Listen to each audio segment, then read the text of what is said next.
Hi, my name is Kit Yates. I'm a senior lecturer in mathematical biology at the University of Bath, and it is my pleasure to be giving this Gresham lecture this evening on the maths of life and death.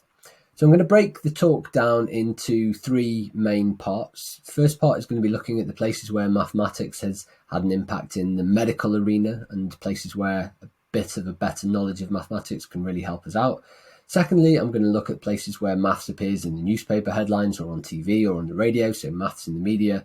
And thirdly, I'm going to look at maths in the criminal justice system. I'm going to try and understand places where maths can crop up in the context of crime. So firstly, to talk about medicine, I'm going to start off with a little problem which you can have a go at home if you'd like to, and it's going to be a problem about screening.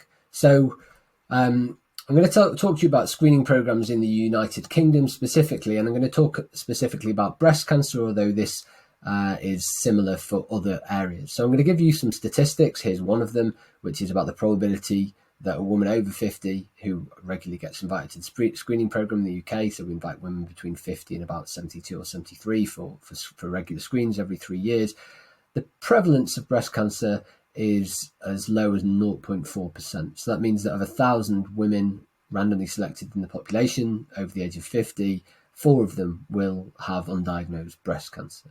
Another statistic that I'm going to give you is about the screening test itself. So if a woman has breast cancer, the probability that she tests positive is 90%. So 9 times out of 10, if you have breast cancer and you go for a screen, you will be told to come for follow-up tests. 1 time out of 10, unfortunately, your breast cancer will be missed.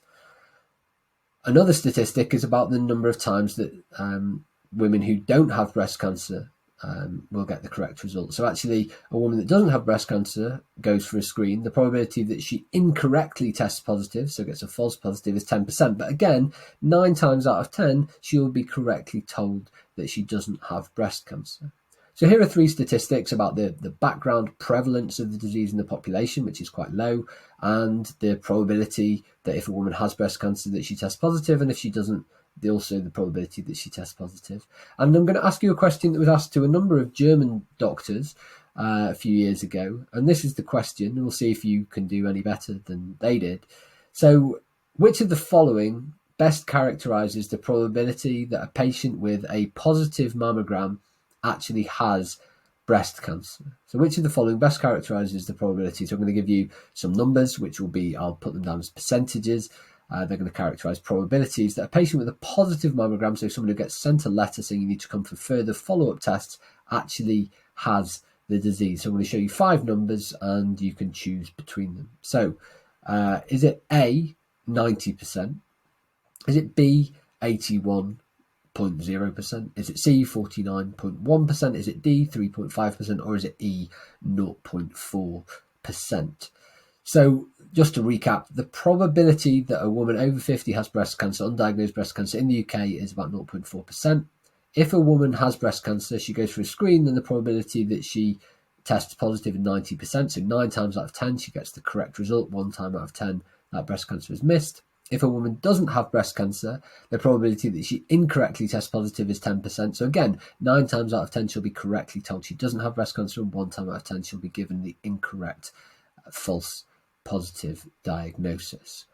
So what's the probability that if someone gets a positive mammogram that they actually have breast cancer? So I'll give you a second to think about this. If you're watching this afterwards, then you can just pause the video, but I'll just pause for 10 seconds to allow people to think.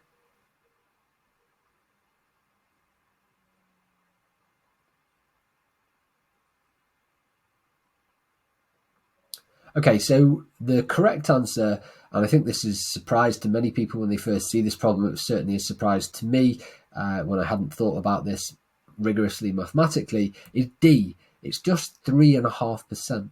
So that seems really alarming. Is it possibly true that of all the letters that get sent out, only 3.5% of them, are actually correct positive diagnoses?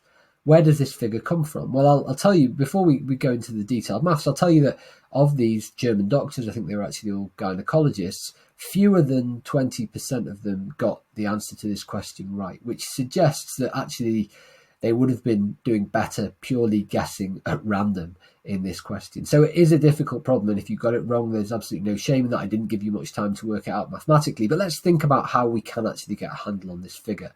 So rather than playing around with percentages and decimals, I want to think about 10,000 representative women who get tested in this over 50 population. So of those 10,000 women, I've said that 0.4% of them will have breast cancer, undiagnosed breast cancer. So that's 40 cases in this 10,000 population.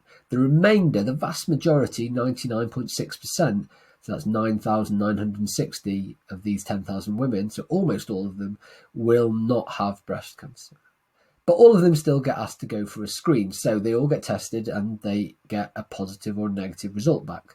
So of the women that have breast cancer, 90% of them will be correctly identified as having breast cancer. So that's 36 true positive results. So 90% of 40 is 36. Unfortunately, 10% will be given a false negative diagnosis. So that's 4 women given a false negative diagnosis.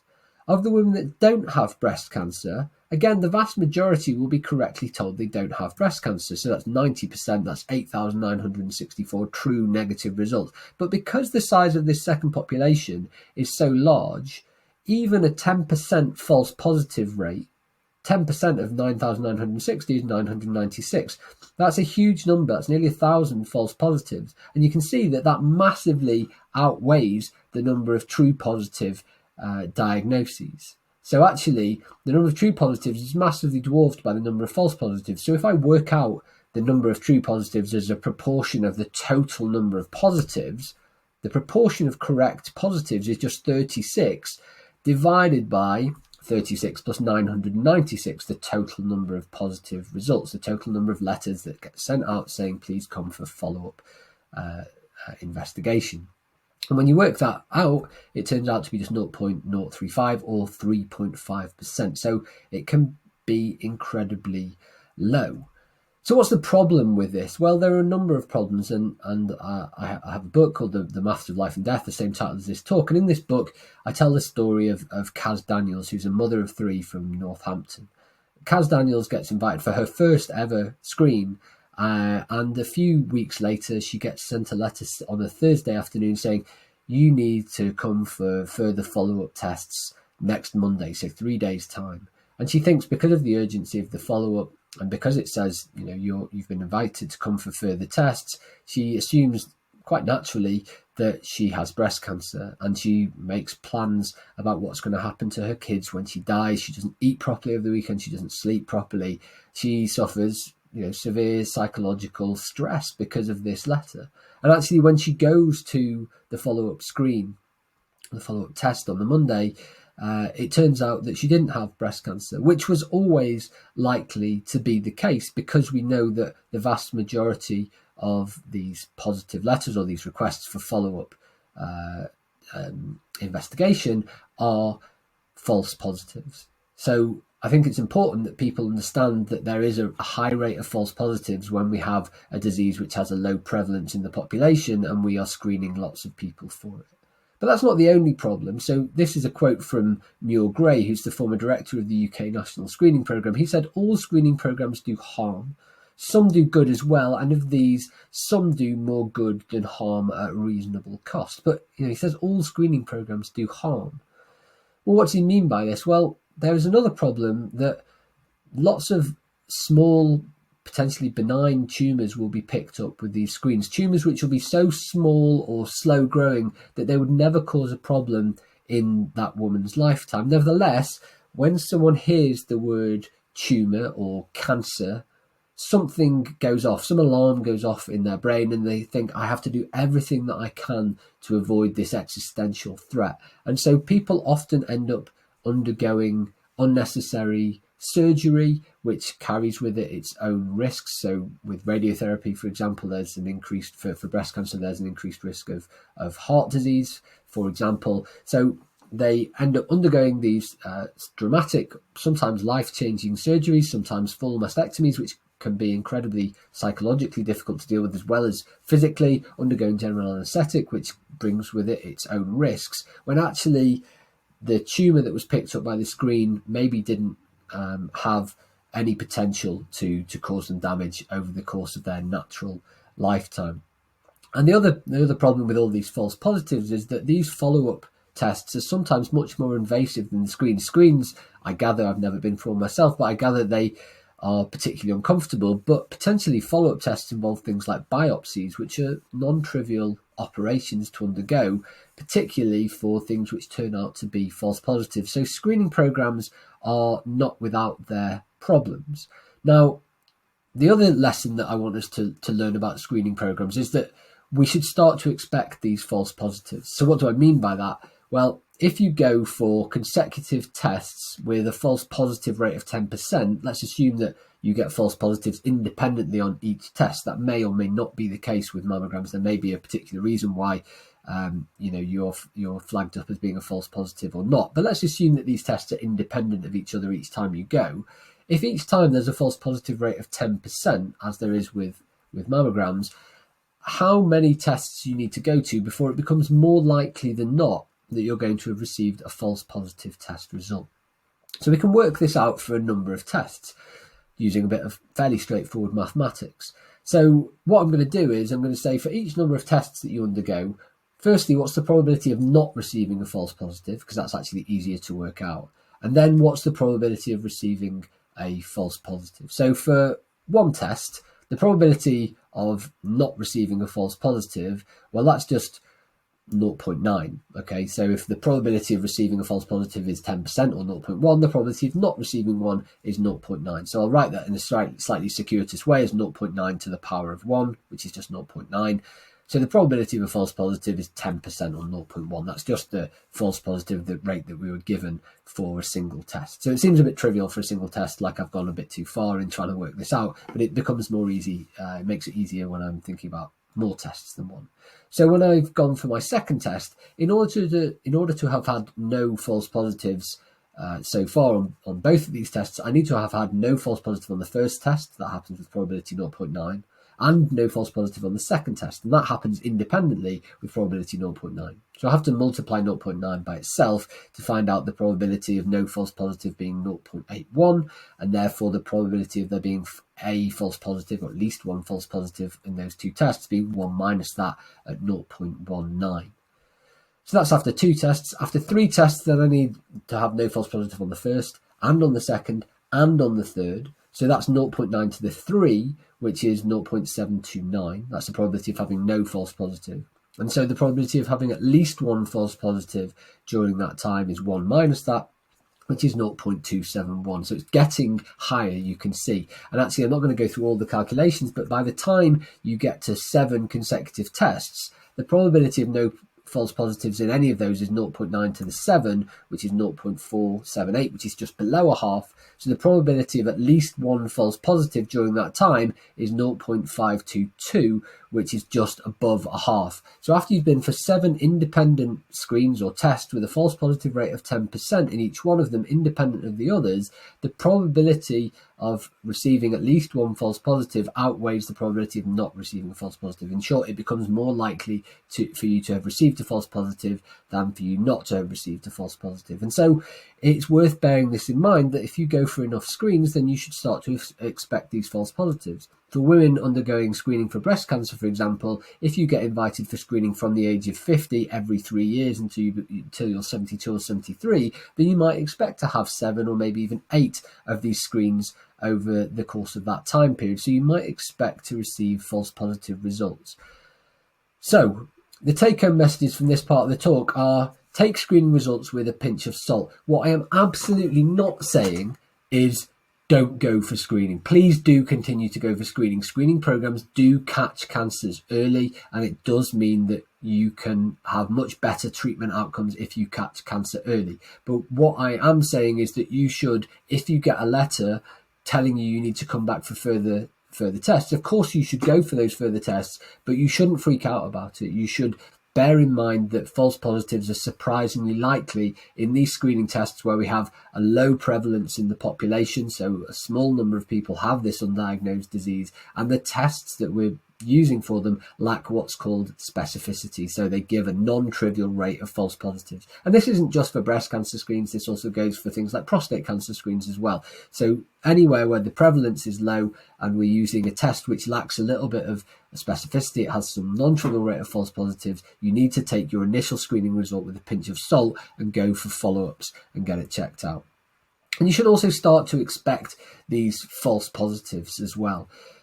The way that I like to think about screening results is when a company is hiring for a job, they send out an advert, and the idea is that they get people to send in their CVs, and they can sift through those CVs fairly quickly and easily. And that's like a screening program. We send everyone who's at slightly higher risk of getting this disease, we send them a letter saying, come for a test. We'll do a cheap, easy to use test, like a mammograph, for example, and it won't be the most accurate test, but we can quickly try and find out the people who are going to need follow-up tests. So just like with the job interview, you sift through these CVs and you say, right, I'll take these candidates. This is a broad brush measure, but what I want to do is throw them, the more expensive stuff like the interview, which is intensive in terms of the people it takes up, or the assessment center. I'm going to get this person to come now. We're going to use some more accurate tests to find out whether this person gets the job. And that's exactly the same with the screening program. You get a letter saying, come for some more accurate tests so I can diagnose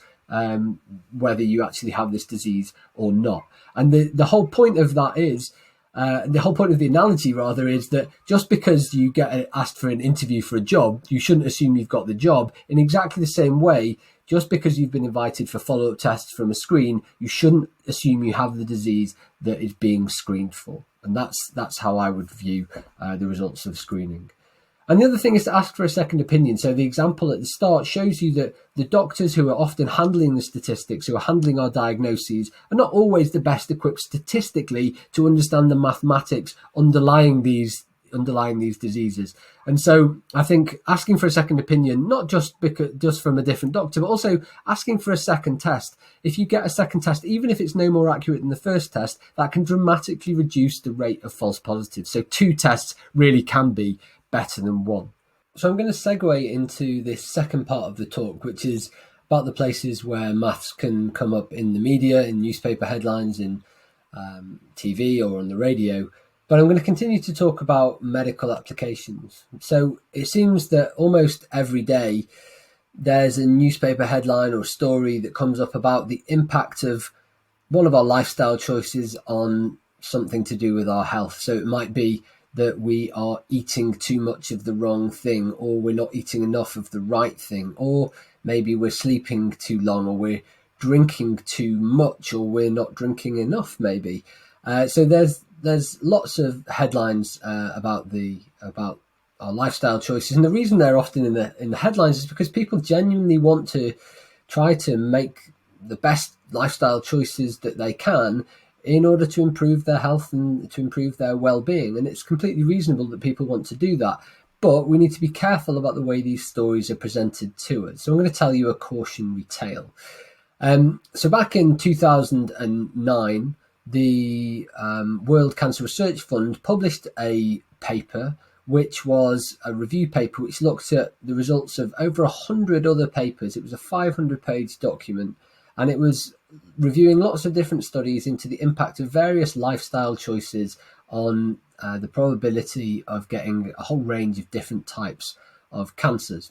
And the one study that I got picked up on by the media was one which was about the probability of getting colorectal cancer if you eat 50 grams of processed meat every day. So of this 500-page report with over 100 different studies in it, someone at the Sun newspaper had read this, or at least read part of it, and they had decided to highlight this study about processed meat and the chances of getting colorectal cancer if you eat 50 grams of processed meat a day. And they decided to sell this story under the admittedly inspired headline, "Careless Pork Costs Lives." And what they'd claimed in this eye-catching headline story was that eating a bacon sandwich every day increases the risk of colorectal cancer by 20%. Now, I saw this headline and I thought, that seems like a huge increase. Could it be that, say, if the background rate of getting colorectal cancer if you don't eat a bacon sandwich every day is 5%. Could it be that genuinely eating a bacon sandwich every day increases that risk by 20% to 25%? Do a quarter of all people who eat bacon sandwiches every day, or 50 grams of processed meat as it was in the actual study, do they end up getting colorectal cancer? And so I decided that I was going to investigate the statistics, the truth behind this headline grabbing figure. But before I had a chance to do that, the Sun had already launched the Save Our Bacon campaign, in which scientists were branded as health Nazis who declared a war on bacon, despite the fact that, of course, the original scientific article said nothing about bacon at all. It said about 50 grams of processed meat a day. But nevertheless, the Sun realised that pitching this story in terms of bacon, a butty, would strike at the heart of the British psyche, and it would sell papers. And indeed it did. It sold lots of papers on the back of the Save Our Bacon campaign. So where had this figure of 20% actually come from? Well, the Sun had calculated something called a relative risk. So they'd looked at a number of people in this study. So they'd said, of people that don't eat a bacon sandwich every day, 5 of those might be expected to get colorectal cancer during their lifetime. And then of the people that do eat a bacon sandwich every day, 6 of those might be expected to get colorectal cancer during their lifetime. And then what they've done is calculated this thing called the relative risk. Now, the relative risk is usually calculated for drugs or treatments which are designed to reduce the prevalence or the probability of getting a disease. So usually it's the relative risk is the risk with taking the disease, with taking the treatment, divided by the risk without taking the treatment. Now, in this case, the treatment is a relatively pleasant experience. It's eating a bacon sandwich. So they calculated the relative risk of getting colorectal cancer with eating a bacon sandwich, and they divided that by the risk without eating a bacon sandwich. They'd said 6 people get colorectal cancer when they eat a bacon sandwich every day and 5 without eating it. So they'd figured out that 6 divided by 5 is an increase of, well, an increase of 1 on 5 is an increase of 20%. So it gives you this value 1.2, and not this increase of 0.2 is an increase of 20% on the baseline risk of 1. So it is indeed a 20% increased relative risk. Of course, in the headlines, they didn't mention that this was an increased relative risk, but that's why it caught so many eyes. What would be more appropriate and more useful for us is not to know just what the increase in the risk is, but actually to know what the absolute risk is. So in the actual study, what they found was that of people in the survey who didn't eat 50 grams of processed meat a day, they found that 5 of those might expect to get colorectal cancer over the course of their lifetime.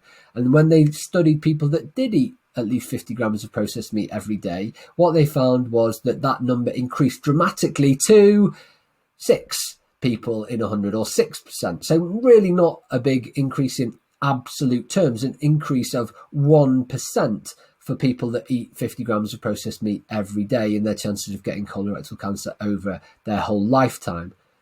So an absolute increased risk of 1%. But of course, the figure 1% doesn't sell many newspapers, whereas the relative risk of 20% looks much more dramatic. So you should be careful when you're just presented with one single headline figure. Usually if it's big and if it's a percentage, then you need to dig deeper to find out what the absolute risks are. There should be 2 figures, and they will usually be smaller, and they will give you a better picture of what the chances of getting the disease with and without that lifestyle intervention are.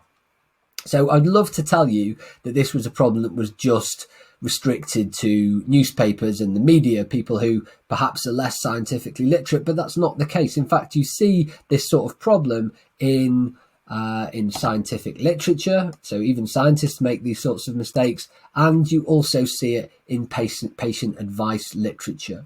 So this is a screen grab from a tool which was around, you can probably date it from looking at the screen grab. It was around in the early 2000s.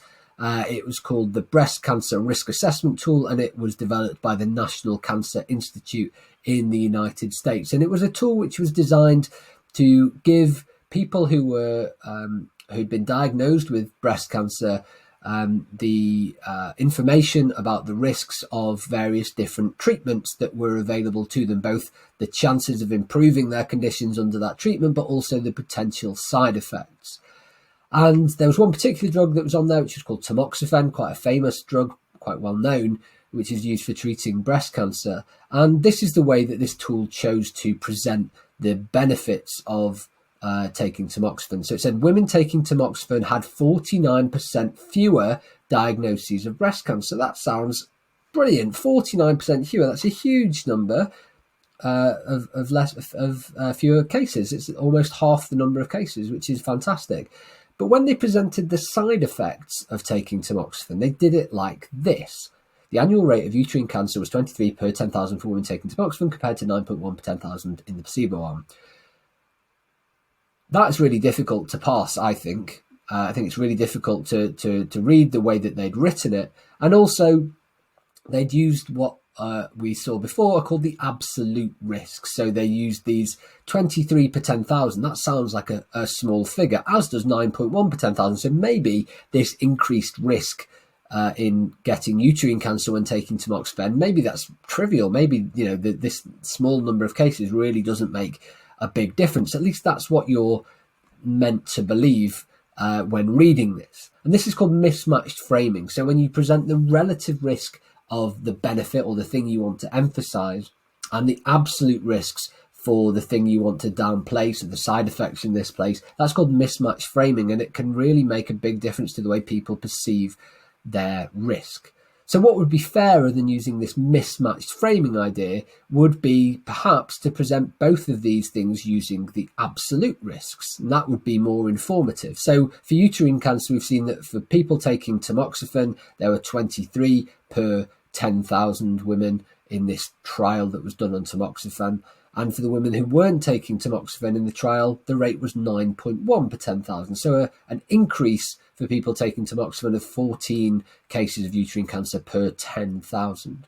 And for breast cancer, for women in this trial, 34 per 10,000 when taking tamoxifen, which is a reduction of about half, as the relative risk suggested, from women who are not taking tamoxifen who got breast cancer with a rate of 68 per 10,000. So again, these are much fairer ways. And actually, you can see that the rates of getting breast cancer are not dramatically higher when given in absolute terms than the risk of getting uterine cancer. They are indeed a bit higher, but not orders of magnitude higher. Alternatively, if you're going to do this, and this is not the best way to present the risk, but if you are going to use the relative risk, then you need to present both the side effects and the benefits using the relative risk. So for breast cancer, we've already seen that tamoxifen gave 49% fewer diagnoses, which sounds like great news. But the reason why the uterine cancer figure, the increase in the rate of uterine cancer figure, wasn't presented using a relative risk is because it looks really, really bad. So this increase, you can calculate it from the absolute risk, this increase of 14 cases from 9.1 to 23 per 10,000, compared to a baseline of 9.1, 14 is an increase of 153%. So for uterine cancer, the relative risk looks like 153% more diagnoses, which is clearly not something that you want to be presenting if you're presenting this side effect and you're trying to sell this drug to people, which is not what the breast cancer risk assessment tool is trying to do. But even so, this bias, this mismatch framing may have been done subconsciously. And the irony is that if you just presented the absolute figures, you could see that taking tamoxifen reduces cases of breast cancer by 34, and it only increases cases of uterine cancer by 14. So overall, the net saving of 20 cases of cancer per 10,000 shows a significant benefit. So you don't need to try and, at least in this case, you don't need to try and fool people by presenting the risks in a different way. And actually, tamoxifen is a drug that's been used for a number of years for treating breast cancer because the benefits tend to outweigh the risks. So There are lots of different ways of trying to sell statistics. If you've got a number that you want and you want to tell a particular story, then you can use statistics in different ways to highlight different aspects of that number. But sometimes there are some statistics that are so stubborn that you just can't bend them to your will. So what you can do, if you really want to tell a particular story, is what Donald Trump did back in 2015 during the runoff for the Republican candidate nomination for the presidency, and that is just to make it up. So this is an infographic that he retweeted back in November 2015. And I want to warn you that this part of the talk gets relatively serious. So this is an infographic which purports to show statistics about the ethnicity of people who were killed in the United States in 2015 and by whom they were killed. So by police or by white people or by black people. And so the statistics I want to highlight to you from this infographic that Donald Trump retweeted are these. So it suggested that of all the black people that were killed in 2015, 1% of them were killed by police. And of all the white people that were killed, 3% of them were killed by police. And the other two statistics I want to highlight are that of all the white people that were killed in 2015, apparently only 16% of them were killed by other white people. Whereas of all the white people killed in 2015, apparently as high as 81% of them were killed by black people. Now, I should preface this by saying that the source for these statistics is the Crime Statistics Bureau of San Francisco. And as a spoiler alert for what's coming up, I should tell you that the Crime Statistics Bureau of San Francisco is completely made up. It doesn't exist. And so that's a forerunner of what you're about to see. So I saw this infographic and I thought, I'm going to check these figures out because they don't sound quite right to me. So I went to the FBI website and I found out that actually the proportion of white people killed by other white people is not 16%, it's actually 81%. And of all the white people that were killed in 2015, the proportion that were killed by black people is not 81%, it's actually 16%. So these two figures, someone had gone to the trouble of actually looking up the correct figures and then just crudely transposed them to paint a very different picture about about who is killing whom in the United States. And the other two figures that I highlighted to you before in the previous infographic were that of all the black people killed in 2015, it said that 1% were killed by police. And actually, that figure is as high as 11%. And indeed, of all the white people killed by police, it suggested that was as low as 3%. And in fact, it's actually as high as 16%. Now, these last two statistics, these come from the Guardian website. And the reason for that is because back in 2015, the FBI were not keeping data about the ethnicity of people killed by police officers or law enforcement officers in the United States. And the director of the FBI, James Comey, said it's embarrassing that this British newspaper is keeping better statistics on this than we are. And he's absolutely right. So I had to go to the Guardian and look at their project, which was called The Counted, which was actually keeping track of these statistics to dig out those two figures. So these are the real statistics. Now, this was important because back in 2015, this was sort of the zenith of the first wave of the Black Lives Matter movement. It was an incredibly important movement in the United States, and it still is to this day. But it was reaching its zenith, and actually, by about a year later, the Black Lives Matter movement had made its way across the Atlantic to the United Kingdom, and it had started to raise the ire of some right-leaning journalists in the UK, in particular Rod Liddle, who wrote in The Sun in September 2016, he wrote the following on this very issue. He said, "There is no doubt whatsoever that the greatest danger to black people in the USA is other black people. Black on black murders average more than 4,000 each year. The number of black men killed by US cops, rightly or wrongly, is little more than 100 each year." And he finished with this. He said, "Go on, do the math." So obviously, reading this, I couldn't help myself but go and do the math. So firstly, a bit of fact checking on Rod Liddle's statistics. So Liddle said that black on black murders average more than 4,000 each year. By that, he meant that of 4,000 black people killed by other black people in that year. So I looked at 2015, which was the last year that Liddle could conceivably have gathered statistics for, should he have wanted to. And actually, in total, the number of killings in which the victim was black were only 2,664, so nowhere near this 4,000 figure that Liddell was quoting. And in fact, of those, 2,380 were committed by black citizens and 229 by white citizens. So nowhere near the 4,000 figure. Liddell also said the number of black men killed by US cops, rightly or wrongly, is little more than 100 each year. Well, again, looking at the Guardian's counted project, you find out that the real figure is actually 3 times that amount. It's over 300 black people killed by US cops in 2015, so 3 times that amount. So firstly, his 2 statistics were exaggerated, one to make the number of black citizens killed by other black people much higher, and to make the number of black citizens killed by law enforcement officers look much lower. For balance, here is the number of killings in which the victim was white. So in total, 3,167, 500 of which committed by black people, 2,575 by white people, and 584 by law enforcement officers.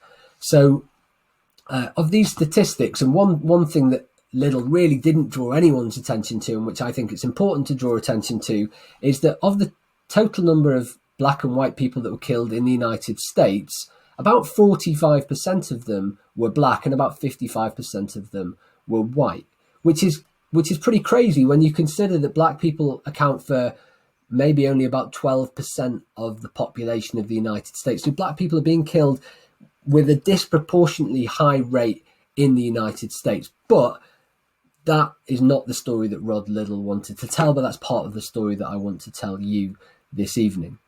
So what about Liddell's other claim, his last claim? He said there is also no doubt whatsoever that the greatest danger to black people in the USA is other black people. So he's using those 2 figures in the previous slide, the fact that more black people are killed by other black people than are killed by law enforcement officers, to make this argument that the greatest danger to black people is other black people, not police officers. So to unpick that and to show you why that's a false argument, I want to do a little thought experiment with you. So in 2015, toddlers shot and killed 21 US citizens. It's crazy, but somehow these toddlers were left alone with guns, and they managed to end up killing 21 US citizens. In the same year, bears killed just 2 US citizens.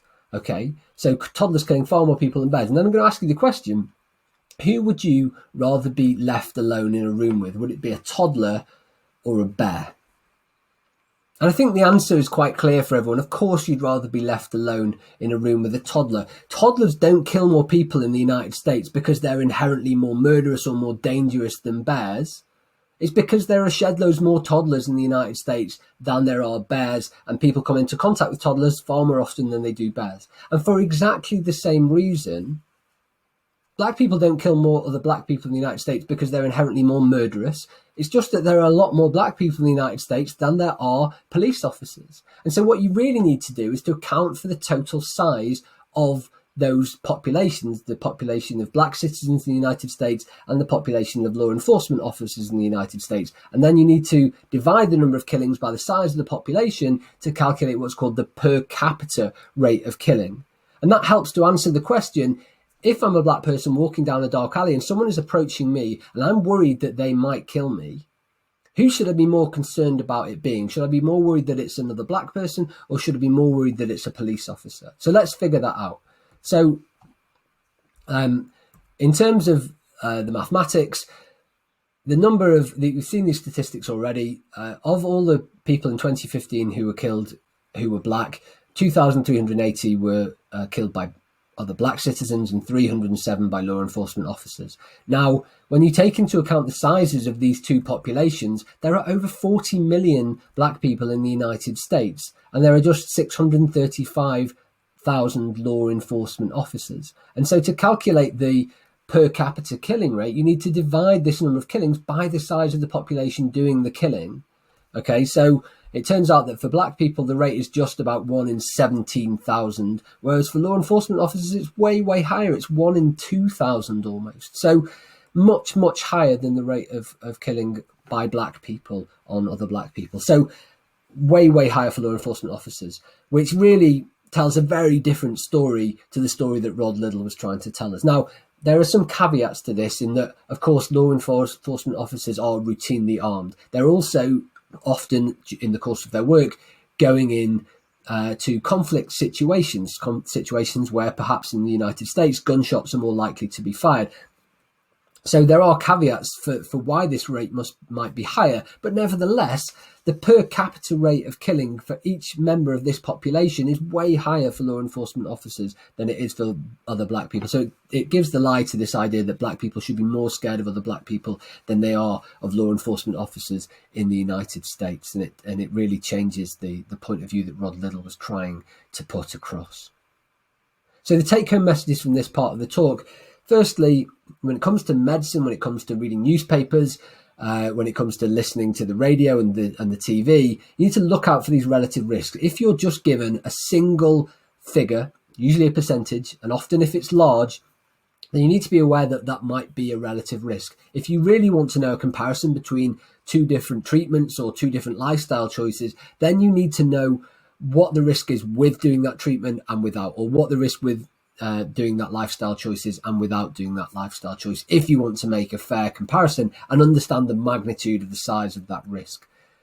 The other thing, of course, is that you should be aware of mismatched framing. So if you see one statistic painted as a relative risk and the others downplayed as an absolute risk, then you should, of course, be wary of what this story is trying to tell you, what this newspaper story, or what you're trying to be sold by this company who's telling the story in this particular way. So be aware of this mismatched way that things can be framed. And the final piece of advice from this, which is probably good advice for everyone in every country, is don't trust politicians, because they lie out of their teeth all the time as part of their job.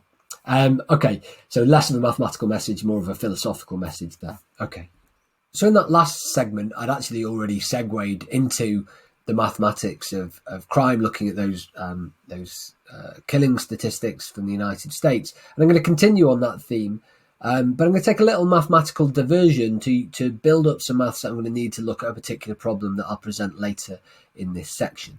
So I'm going to start by introducing a relatively famous mathematical problem called the birthday problem. And if I was doing this talk in the room with you, then I would be saying, what's the probability that two people in this room share a birthday? Unfortunately, we're doing this virtually, so I'll rephrase that question. And I'll say, perhaps put it another way, how many people do I need to have in a room before the probability of two people having the same birthday becomes more than a half, before it becomes more likely than not that two people share a birthday? Now, I think when most people think about this problem without thinking too hard about it mathematically, the number that comes to mind is probably 180 or so, because that's about half of 365, the number of days in the year. So perhaps 180 people will be enough to make sure the probability of two people having the same birthday becomes more than a half, becomes more likely than not. And actually the real answer, and the reason why this is a famous mathematical problem, is because the real answer is really surprising. In fact, you only need 23 people in the room for the probability that two of them sharing a birthday becomes more likely than not.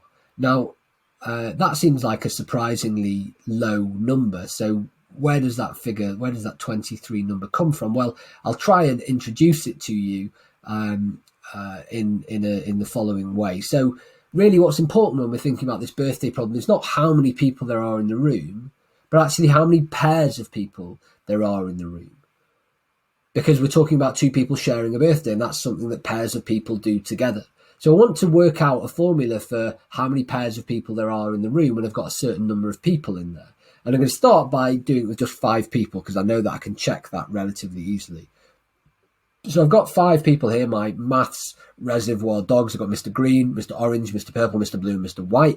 And I'm going to figure out how many pairs there are. And to do that, I'm going to get them to shake hands with each other. And you can tell that I developed this idea before the times of COVID, because actually now they should be fist bumping, or they should be, elbow bumping, or they should probably be standing across the room and nodding at each other, or maybe even just outside somewhere that's well ventilated and socially distanced. Anyway, let's pretend that they can shake hands with each other. So here's Mr. Green. He shakes hands with Mr. Orange and Mr. Purple and Mr. Blue and Mr. White. And that's 4 handshakes for the 4 other people in the room.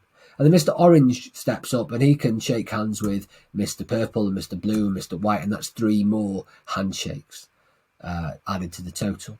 And then Mr. Purple steps up to the mark and he can shake hands with Mr. Blue and Mr. White, and that's 2 more handshakes. And the last handshake that hasn't happened yet is between Mr. Blue and Mr. White, and that's 1 more handshake. So it's no coincidence that with 5 people in the room, I start at 4 and I add up 3 and 2 and 1. I add up the consecutive whole numbers going up to 1 below the number of people in the room, so 4 in this case. And when I add those up, it's quite simple. It's just 10 people in the room. So I know there are 10 handshakes or 10 pairs of people when I've got 5 people in the room, but I want to generalize this to make it more general. So what happens when I've got more than 5 people in the room? Well, I'm going to take another diversion in order to be able to answer this. So these numbers, when you add up the consecutive whole numbers, they're called triangular numbers.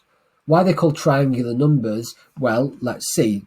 Hopefully, if you were brought up in Britain, then you will know the song The 12 Days of Christmas. If you weren't brought up in Britain, then it's a crazy song. It's about a boyfriend or girlfriend that you've got, a partner, your true love. They send you presents out after Christmas. For each of the 12 days after Christmas, they send you presents. On the first day, they send you a partridge in a pear tree. On the second day, let's assume that partridge in a pear tree is just one present for the sake of argument. They send you the partridge in the pear tree on the first day. On the second day, they send you the partridge in the pear tree and the 2 turtle doves. That's 3 presents on the second day. On the third day, they send you the partridge in the pear tree and 2 more turtle doves and 3 French hens. And then on the 4th day, they send you the partridge in the pear tree and the 2 turtle doves and the 3 French hens and 4 calling birds. And then on the 5th day, they send you all those presents again, plus 5 gold rings. That's how you sing it in the song. That's when you get to 5. So that's 5. And that's the reason why they're called triangular numbers, because you can array them, you can arrange them in this nice triangular shaped array.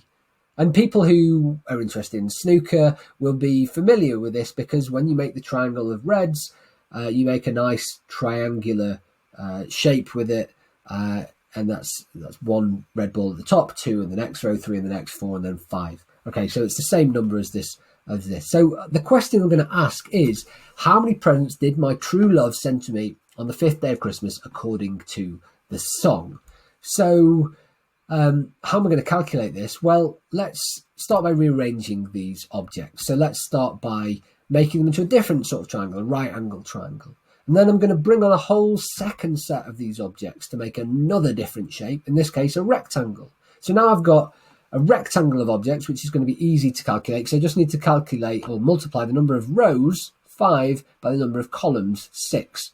Okay, so I've got 5 rows because that was the number, that was the 5th day of Christmas. And I've got 6 rows, 6 columns, because there's 1 extra when I've added this on. So generally I'm going to be calculating n, where n is the nth day of Christmas. I'm going to be calculating n for the rows times n plus 1 for the columns. So that's going to give me the number of objects in this rectangle, but I've got to remember to divide by 2 because I've added in twice as many of these objects as I should actually have. Okay, so the formula for the number of objects that I would get on the nth day of Christmas is n times n plus 1 divided by 2. Okay, so when I plug that in for 5, that's 5 times 6 divided by 2, which is 15 presents, which people who play or watch snooker will be familiar with, the fact that there are 15 red balls in this array. So that's good. That's my formula for the number of presents on a particular day of Christmas, and it generalizes. How does that work out for handshakes? Well, with 23 pairs of people in the room, the first person can get up and shake hands with 22 other people. The next person with 21, the next person with 20, the next person with 19. And I don't know why I animated the whole of this triangle, because of course I've now got a formula to work this out. Anyway, I need to work out the sum of all the consecutive integers from 1 all the way up to 22. And I've got this formula for that. It's going to be 22 times 23, so n times n plus 1 divided by 2. And that's going to be 253. So when I've got 23 pairs of people, I've got 23 people in the room, I've actually got 253 pairs of people, which goes some way to explaining why it's so much more likely to have pair of people that share the same birthday in the room than you would expect with just 23 people in the room. But I'm not done yet. So I figured out that with 23 people in the room, there are 253 pairs of people. But I actually want to do the calculation that tells me what the probability of 2 people sharing a birthday is. So how do I get get to that? Well, firstly, I'm going to work out what the probability, little p, of one pair of people not sharing a birthday is. So the way to work this out is a bit like we did with the mammograms earlier and working out the probability of false positives. It was easier to work out the probability of not having a false positive first, and then working out what the probability of getting a false positive, or at least one false positive, was by subtracting that value from 1. So I'm going to do exactly the same thing here, and I'm going to start with just one pair of people. What's the probability that one pair of people don't share a birthday? Well, the first person can have their birthday on any day of the year. I've put this one here. That's my birthday, April the 4th. And the other person in the pair can have their birthday on this day, or on this day, or on this day. Don't worry, I haven't animated them all. On this day, or on this day, or on this day. And so, in fact, that person can have their birthday on any of the remaining 364 days of the year. So the probability that when there are just two people in the room, just one pair of people, the probability that they don't share a birthday is incredibly likely. So the probability they do share a birthday is really unlikely. It's 1 divided by 365. So that's where we're starting off. Now, what happens if I take that probability and I try to figure out what the probability, capital P, that 253 pairs of people don't share a birthday? Okay, so I have to think, well, if I need one pair of people not to share a birthday, but I also need the next pair not to share a birthday, and the next pair, and the next pair. And if those birthdays are all independent, then I need all 253 pairs of people not to share a birthday, which means I have to multiply that probability of one pair of people not sharing a birthday, 364 over 365, by itself 252 more times, or equivalently, I raise it to the power of 253. Now, this number, 364 divided by 365, is pretty close to 1. But actually, even when you multiply a number, even a number that's that close to 1, by itself enough times, then that number starts to get smaller and smaller. The product starts to get smaller and smaller. And so actually, by the time you've done it 252 times, the probability that two people in a room of 23 don't share a birthday is 0.4995, so just below a half. And so that means the probability that two people, or at least two people, do share a birthday in a room with 23 people in is just above a half. It's 1 minus that figure. Okay, so for different numbers of people in the room, I've plotted the way that the probability changes with the number of people. So I've got number of people on the horizontal, or the x-axis at the bottom there, and on the side, on the y-axis and the vertical axis, I've got the probability of seeing a match. And so what you can see is as the number of people in the room increases, the probability of having a match increases. And I stopped it here at 23 people to show that the probability of having a match becomes bigger than a half when you have 23 people in the room. And you can see by the time that I've got up to maybe 60 or 70 people in the room, the probability of two people sharing a birthday is almost certain. And so when I'm doing this talk with people in person, I often get people to try and make a bet with me. So I will often put £1 on and say, I bet two people in this room share a birthday, even when there are small numbers of people in the room, as long as there are more than 23. And see if someone will take the corresponding other side of that bet. And people always do, because they think it's so unlikely that two people will share a birthday.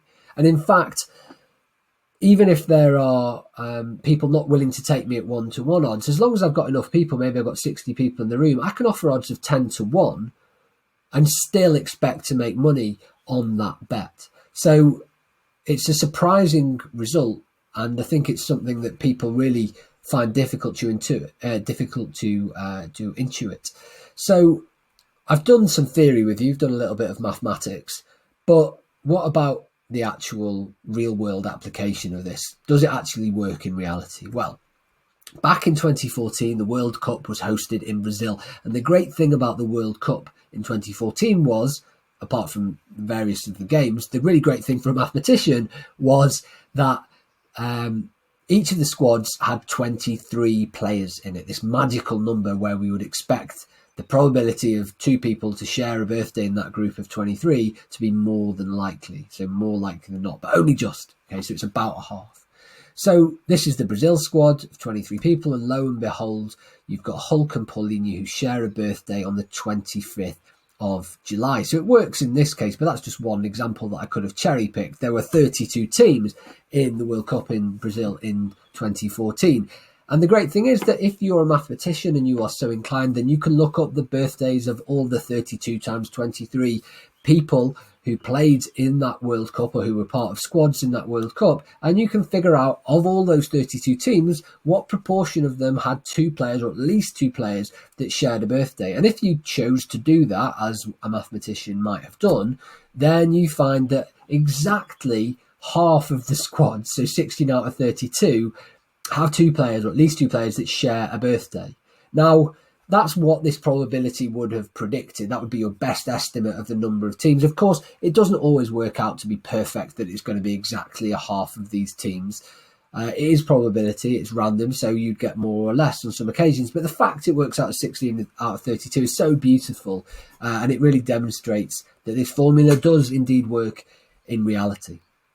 So I'm just moving on to the last part of the talk now, and I want to warn you that this part of the talk is a little bit more serious and potentially upsetting, but I think it's important to talk about it. So back in May 2017, a few days after, this was the scene in St Anne's Square in my hometown of Manchester. And the reason all these floral tributes and balloons were laid out in St Anne's Square was because on the 22nd of May 2017, about 10 o'clock, 10:30 in the evening, an Ariana Grande concert was spilling out, and young people who'd been at the concert were in the foyer meeting up with their parents, and people had come to pick them up and heading home.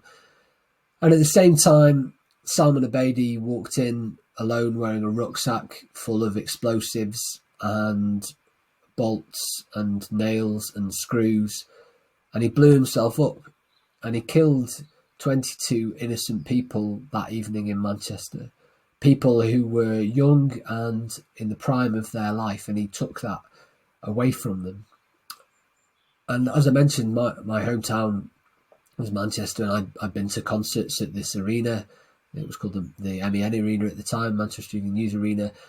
And at the time, I was particularly interested in following this because it struck home. This was in my hometown. This felt like it could have been me. But at the time, I wasn't in Manchester. I wasn't even in the UK. I was in Mexico. And because of the time delay in Mexico, we were in the middle of the afternoon when this was happening. And I followed this avidly throughout the rest of that day as the news stories came in. And actually, probably the most of the rest of the people in the United Kingdom were still asleep, only to wake up to this horrible story the next day. I followed it with great attention over the next few days precisely because it was in my hometown of Manchester, and it really struck home to me. But what I noticed over the next few days was something interesting about the date, the 22nd of May. I noticed that exactly 4 years before, in another Islamist terrorist attack, Fusilier Lee Rigby was brutally murdered outside his barracks in Woolwich. And I thought that is a strange coincidence for these two Islamist terrorist attacks to have occurred within 4 years of each other. And I wasn't the only person to have noticed this coincidence. So the Daily Star ran a headline which said, "Dates matter to jihadi terrorists, Manchester Arena attack on Lee Rigby anniversary." And in that story, it was basically based on a tweet by Sebastian Gorka, who was then President Trump's deputy assistant. And he said, "Manchester explosion happens on 4th anniversary of the public murder of Fusilier Lee Rigby." And he said, he concluded from that, "Dates matter to jihadi terrorists." And I read that tweet and I thought, is it true? Is it true that jihadi terrorists are really organised and can strike at will, meaning that potentially we should be more scared of them? Or is it really the case that actually they don't really know what they're doing and they're just opportunists that take any opportunity that comes along, and they don't really have this great organisational power so that they can strike at will? And so I wanted to figure out, if terrorist incidents were just happening purely at random, what's the probability that two of them would occur on the same day? Unfortunately, we have just that information from the birthday problem. So are terrorists really that coordinated that they can strike at will? Well, I went up and looked up all the terrorist incidents that had occurred against Western nations, Islamist terrorist incidents, I should say, against Western nations between April 2013 and April 2018. And it turned out that there were 39 of these terrorist attacks. And I went back to that graph that I showed you earlier, and I plotted this on, and I said, well, with 39 terrorist incidents, even if they were all occurring completely at random on independent days of the year, random days of the year, the probability that two of them would occur on the same day of the year purely by chance is nearly 90%. In short, we should be far more surprised if two of them hadn't occurred on the same day of the year than when two of them eventually did end up occurring on the same day of the year. So it puts the lie to this idea from Sebastian Gorka that somehow just because these two terrorist incidents occurred on the same day of the year, that somehow means that these terrorists are organised. He was tweeting during this conclusion, trying to further his anti-Islam agenda in the United States, making us more scared of these terrorists than we should really be, doing the terrorist job for them, in short. So I want to finish with these take-home messages. So firstly, this last story illustrates that coincidences, although they seem unlikely, they are surprisingly likely to occur given enough time and enough chances and enough events. Coincidences can be surprisingly likely, but as humans, we're great at spotting these patterns. And then our next thing to do is to draw a causal inference based on spotting that coincidence. And actually, that's not always the best thing for us to do, because coincidences do just happen. You might walk down the street and see someone you haven't seen for 10 years, but it doesn't mean that somehow magically there's some meaning behind that. Usually, at least there isn't. So coincidences can be surprisingly likely.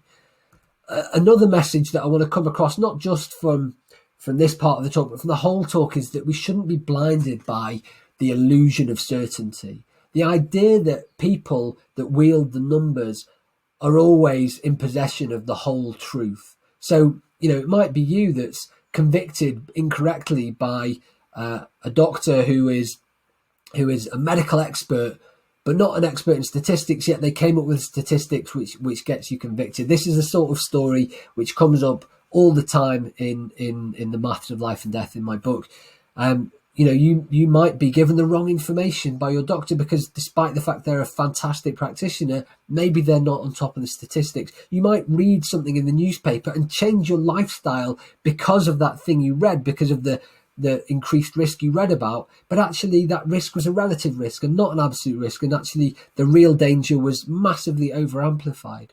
So when you see statistics out there in the wild, remember that statistics can be manipulated to tell a particular story. Numbers are not always these nuggets of hard, objective, unquestionable truth that we like to think they are. And so we need to question numbers and question the people who might wield those numbers against us.